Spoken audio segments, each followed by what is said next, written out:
și Dani. Nouă ne plac banii, regii României. Mami, ne iubesc cam toți golanii și românii și țiganii. Că noi știm să facem banii, noi știm să facem banii, noi știm să facem banii.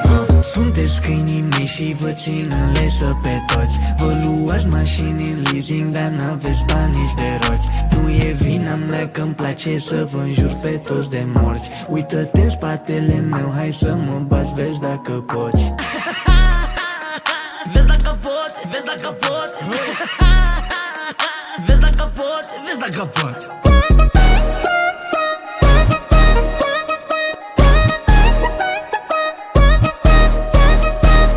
Puneți-vă în genunchi, ascultați-mă bine. Cine-l supără pe Abi, mă supără pe mine. Nu vă mai dați mardoi, că v-am verificat. Avem filmări cu voi când faceți video în chat. Abi și Dani, ne-am unit toți fanii, și românii și țiganii, până și americanii.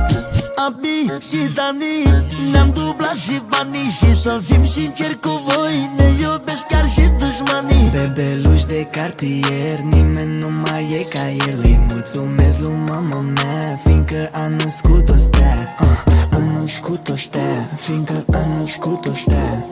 A născut-o stea, fiindcă a născut-o stea. Interlop de România, eu dețin supremația. Mamă, mulțumesc frumos că ai născut un boss de boss. Abi Și Dani, nouă ne plac banii, regii României. Mami, ne iubesc cam toți golanii și românii și țiganii. Că noi știm să facem banii, noi știm să facem banii, noi știm să facem banii.